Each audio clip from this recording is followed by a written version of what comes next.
نے کہا یا اللہ تو راضی ہو جا. حضرت عیسیٰ علیہ السلام نے کہا یا اللہ تو راضی ہو جا. تمام صحابہ نے کہا یا اللہ تو راضی ہو جا. صدیق و فاروق و عثمان و علی طلحہ زبیر سعد و سعید ابو عبیدہ الجراح عبد الرحمن بن عوف صحابہ کرام رضوان اللہ تعالی علیہم اجمعین سب نے کہا یا اللہ تو راضی ہو جا. اہل بیت اطہار اولیاء کاملین خلفاء راشدین علماء صلحاء اولیاء سب نے کہا یا اللہ تو راضی ہو جا. پتہ ہے خداوند متعال کیا فرماتا ہے؟ اللہ تعالیٰ فرماتا ہے کہ یہ ساری کی ساری دنیا یہ ساری کائنات مجھے راضی کرنا چاہتی ہے. آمنا کے لال میں تو تجھے راضی کرنا چاہتا ہوں.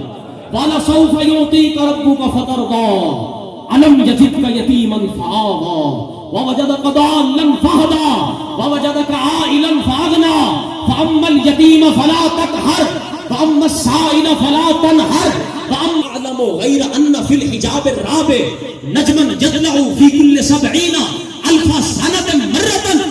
یا رسول اللہ صلی اللہ علیہ وسلم اور تو کچھ نہیں جانتا، صرف اتنا جانتا ہوں کہ اس کائنات کے بننے سے پہلے چوتھے حجاب نور میں ایک ستارہ 70,000 سال کے بعد چمکتا تھا. مجھ جبریل نے اس ستارے کو 72,000 مرتبہ دیکھا. میرے آقا نے فرمایا واللہ انا ذالک الکوکب، اللہ کی قسم وہ ستارہ میں مصطفیٰ ہوں. تو میں یہ جملہ کہہ دوں گا، یہ جملہ میں کہہ دوں گا. رسول اللہ صلی اللہ علیہ وسلم نے فرمایا میں اس وقت بھی نبی تھا جب آدم علیہ السلام ابھی مٹی پانی اور ہوا کے درمیان تھے. اس وقت بھی میں نبی تھا. انسان مٹی پانی ہوا کا مجموعہ ہے. میں اس وقت بھی نبی تھا جب آدم علیہ السلام ابھی مٹی اور پانی کے درمیان تھے. مٹی اور پانی کے درمیان جب آدم علیہ السلام تارے کی صورت میں تھے اس وقت جناب محمد رسول اللہ صلی اللہ علیہ وسلم چوتھے حجاب نور میں تارے کی صورت میں تھے. نعرہ تکبیر، نعرہ رسالت، نعرہ تحقیق، نعرہ حیدری، آستانہ عالیہ مہربہ شریف. وہ جو ہے بھائی اب اللہ نے انسان کو کس چیز سے بنایا؟ بولے مٹی سے بنایا نا. مٹی سے اللہ نے انسان کو بنایا. مٹی پر یا صاحب مٹی پر پانی ڈالو اس کا کیا بنتا ہے؟ اس کا کیچڑ بنتا ہے، گارا بنتا ہے. آپ کا وجود مٹی سے بنا ہے. آپ روزانہ نہاتے ہیں، آپ ہیں بھی مٹی سے بنے ہوئے. آپ کا کیچڑ کیوں نہیں بنتا؟ بولے نا بھائی آپ کا کیچڑ کیوں نہیں بنتا؟ آپ کا وجود بھی مٹی سے بنا ہوا ہے. معلوم ہوا اے انسان تجھ پر آج تک اپنے 5-6 فٹ کے اس وجود کی حقیقت نہیں کھل سکی جیسے عقل پر اپنے 5-6 فٹ کے وجود کی حقیقت نہیں کھل سکی. وہ عقل وجود مصطفیٰ تک کیسے پہنچ گیا؟ وہ عقل وجود مصطفیٰ تک کیسے پہنچ گیا؟ مولا علی فرماتے ہیں لم ارا قبلہ ولا بعدہ مثلہ صلی اللہ علیہ وسلم. فرماتے ہیں نہ حضور سے پہلے حضور کی مثل دیکھا گیا نہ حضور کے بعد حضور کی مثل ہم نے. بزرگوں نے فرمایا حقیقت محمد دفاع کوئی نہیں سکتا. اتنا علماء کا چاہیے گفتگو کرنے کے لیے. جو موضوع میں نے تیار کیا ہے سامنے مجمع بھی علماء کا چاہیے. اور میں بس یہیں پہ آخر میں ختم نبوت کے حوالے سے بات کرتے ہوئے بات کو ختم کروں گا کہ سب سے پہلے ہم سب نعرہ لگاتے ہیں نا تاجدار ختم نبوت کا نعرہ لگاتے ہیں نا. ہمیں یہ بھی معلوم ہے کہ ختم نبوت ہے کیا. یہ کہتے کس نے؟ یہ کیا چیز ہے یہ بھی تو پتہ ہونا چاہیے نا. نعرہ لگانے سے پہلے جس چیز کے متعلق ہم نعرہ لگا رہے ہیں اس کے بارے میں تھوڑا بہت پتہ تو ہونا چاہیے نا. تو میں سادہ سی زبان میں اس کو ڈیفائن کرتا ہوں. سادہ سی زبان میں عقیدہ ختم نبوت کا معنی، مفہوم، تعریف، ڈیفینیشن یہ ہے کہ میرے اور آپ کے پاک نبی جناب محمد رسول اللہ صلی اللہ علیہ وسلم آپ اللہ تعالیٰ کے آخری نبی ہیں. آپ کے بعد کسی قسم کی کوئی نبوت نہیں ہے. یہ دروازہ ہمیشہ کے لیے بند ہو چکا ہے. انبیاء کی تعداد پوری ہو چکی ہے. اب کسی کو نبوت نہیں ملے گی. جو اس بات کو مانتا ہے ہاتھ اٹھا کر تائید کرے. ماشاءاللہ. اور کوئی اگر آپ سے یہ سوال کرے کہ عقیدہ ختم نبوت قرآن پاک کی کتنی آیات سے ثابت ہے تو اس کو یہ جواب دیں کہ کم و بیش 100 آیات سے ثابت ہے. کوئی اگر کہے اس پر کوئی قرآن آیت جو میں نے تلاوت کی خطبے کے بعد ما کان محمد ابا احد من رجالکم ولکن رسول اللہ وخاتم النبیین یہ آیت پیش کر دیں والذین یؤمنون بما انزل الیک وما انزل من قبلک، یہ آیت پیش کر دیں، الیوم اکملت لکم دینکم واتممت علیکم نعمتی ورضیت لکم الاسلام دینا، یہ آیت پیش کر دیں، لقد کان لکم فی رسول اللہ اسوۃ حسنہ، یہ آیت پیش کر دیں. ایسے ہی اور بھی بے شمار آیات ہیں. کوئی اگر یہ پوچھے کہ ختم نبوت کا عقیدہ کتنی احادیث سے ثابت ہے تو اس کو کہیں کم و بیش 210 احادیث سے ثابت ہے. کوئی اگر کہے اس پر کوئی حدیث پیش کرو تو بڑی مشہور حدیث پیش کر دے. سرکار نے فرمایا میں محمد ہوں، میں احمد ہوں، میں ماہی ہوں، میں منیر ہوں، میں حاشر ہوں، لوگوں کا حشر میرے قدموں میں ہوگا. پھر فرمایا میں عاقب ہوں، اور عاقب اس کو کہا جاتا ہے جس کے بعد کوئی نبی نہ ہو. اس حوالے سے ایک نقطہ پیش کرنا چاہتا ہوں آپ کی سماعتوں کی نظر. اہل علم اس نقطے کو سمجھیں گے انشاءاللہ اور داد بھی دیں گے. ہم کلمہ طیبہ پڑھتے ہیں لا الہ الا اللہ محمد رسول اللہ. سرکار کی حدیث ہے انا خاتم النبیین لا نبی بعدی، ٹھیک ہے.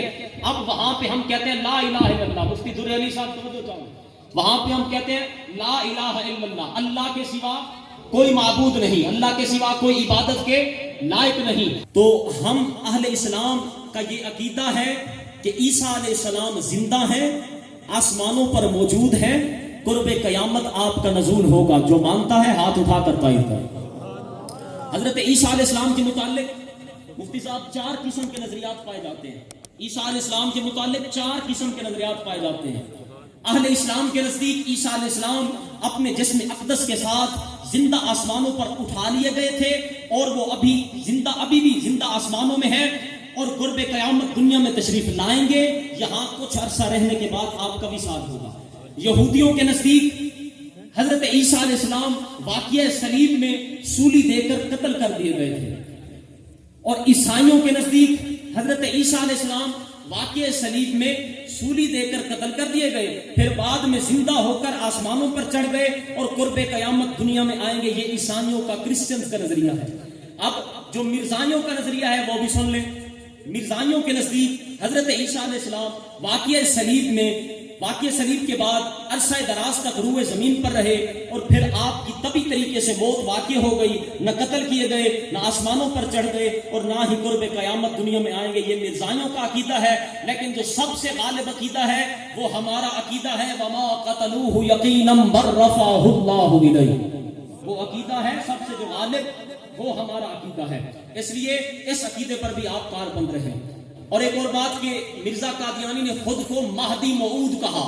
اس نے کہا کہ میں امام مہدی ہوں. تو اہل اسلام کا یہ عقیدہ کہ حضرت امام مہدی علیہ السلام قرب قیامت تنزل زوال اسلام کے وقت عین گمراہی کے زمانے میں آپ کا ظہور ہوگا.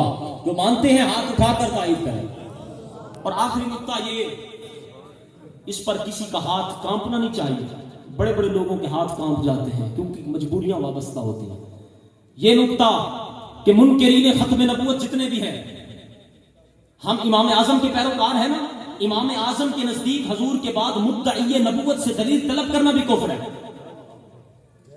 تو ہم قادیانیوں کو، مرزائیوں کو بغیر دلیل کافر مانتے ہیں. ہمیں دلیل کی ضرورت ہی نہیں. ہاتھوں کو اٹھائیں، آپ کے یہ ہاتھ گواہی دیں گے بروز محشر کے رسول اللہ کی ختم نبوت کے تحفظ میں یہ ہاتھ اٹھیں گے. ٹھیک ہے. تو اس عقیدے کے ساتھ جئیں، اور اس عقیدے پر اللہ ہمیں موت دے. انہیں جانا، انہیں مانا، نہ رکھا غیر سے کام. للہ الحمد میں دنیا سے مسلمان گیا. اور ایک نصیحت کرنا چاہوں گا آخر میں. حضرت مولانا روم علیہ رحمہ کا ایک شعر ہے، میرے مرشد کریم تاجدار گولڈا کے مزار شریف کے اندرونی برآمدے پر لکھا ہوا ہے. میں اکثر تقریروں میں پیش کرتا ہوں. مولانا روم فرماتے ہیں ہام پر اللہ کے باپ پر ہائے شیخ تابہ بینی اون لشکر ہائے شیخ. مولانا روم فرماتے ہیں اے مرید صرف اور صرف اپنے پیر کے پروں کے ساتھ اڑا کر. اے مرید اپنے پیر کے پروں کے ساتھ اڑا کر، صرف اور صرف اپنے پیر کے پروں کے ساتھ اڑا کر، تاکہ پیر کی طرف سے تجھے مدد کے لشکر نصیب ہو. حضرت بابا صاحب بیٹھے ہوئے تھے، بابا فرید الدین مسعود گنج شکر، لوگ ہاتھ پاؤں چوم رہے تھے. تو ایک معترض نے اعتراض کیا. یہ جو معترض ہوتے ہیں نا، اعتراض کرنے والے، یہ ہر دور میں پائے جاتے ہیں. ان سے گھبرانا نہیں چاہیے. یہ بیچارے اور کچھ کرنے کی سکت رکھتے نہیں ہیں، صرف اعتراض ہی کر سکتے ہیں. تو ان کو اعتراض کرنے دیا جائے. بابا صاحب پر معترض نے اعتراض کیا کہ آپ کیا بت بنے بیٹھے ہیں. بابا صاحب نے جواب دیا، آپ سبحان اللہ بآواز بلند بولیں گے اس جملے پر. بابا صاحب نے کہا خود نہیں بیٹھا. اس نے کہا کہ کیا بت بنے بیٹھے ہو؟ آپ نے کہا کہ خود نہیں بیٹھا، کسی کے بٹھائے بیٹھا ہوں. اس کو کہتے ہیں پیر کے پروں کے ساتھ اڑنا، اس کو کہتے ہیں پیر کا عزت۔ اللہ تعالیٰ سے دعا ہے اللہ تعالیٰ میری حاضری قبول فرمائے۔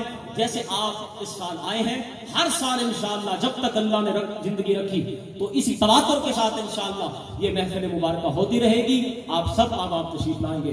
اب میں خطاب کے لیے دعوت دیتا ہوں جن کا خصوصی خطاب ہونا ہے،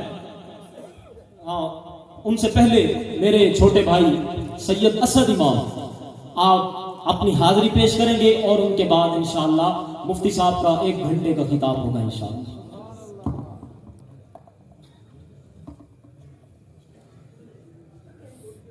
درود پاک کو آواز سے بلند۔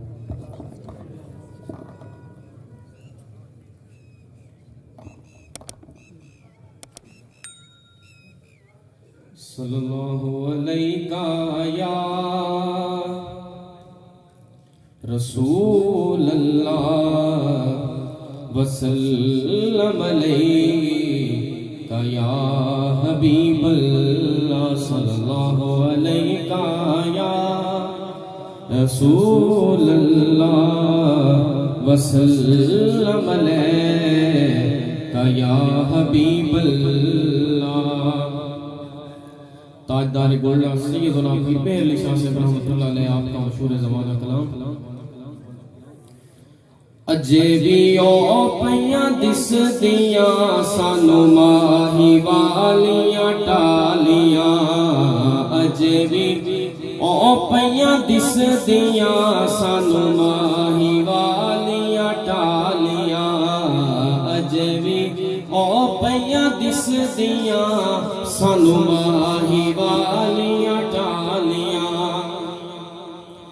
اجے بھی او پیاں دس دیاں سانو ماہی والیاں ٹالیاں، اجے بھی او پیاں دس دیاں سانو ماہی والیاں ٹالیاں، نال خوشیاں رل مل، نال خوشیاں رل مل، جتھے راتاں کالیاں جالیاں، نال خوشیاں رل مل، جتھے راتاں کالیاں جالیاں، اجے بھی او پیاں دس دیاں سانو ماہی والیاں ٹالیاں،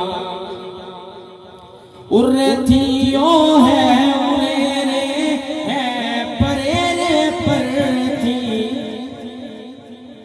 ارے تھی او ہے ارے رے ہے پرے رے پر تھی، بس پھرا پہ آپ ہے، بس پھرا پہ آپ ہے، اساں سب جو کاں بھالیاں، بس پھرا پہ آپ ہے، اساں سب جو کاں بھالیاں، اجے بھی او پیاں دس دیاں سانو ماہی والیاں ٹالیاں، ہے جو تنزیہین تشبیہ جمع حق مشہود ہے جو تنزیہین تشبیہ جمع حق مشہود ہے، کرب کیتا غوث اعظم، کرب کیتا غوث اعظم اپنے سر دیاں والیاں، کرب کیتا غوث اعظم اپنے سر دیاں والیاں، اجے بھی او پیاں کس دیاں سانو ماہی والیاں ٹالیاں، پاکے گل ول پیچیاں زلفاں تے میں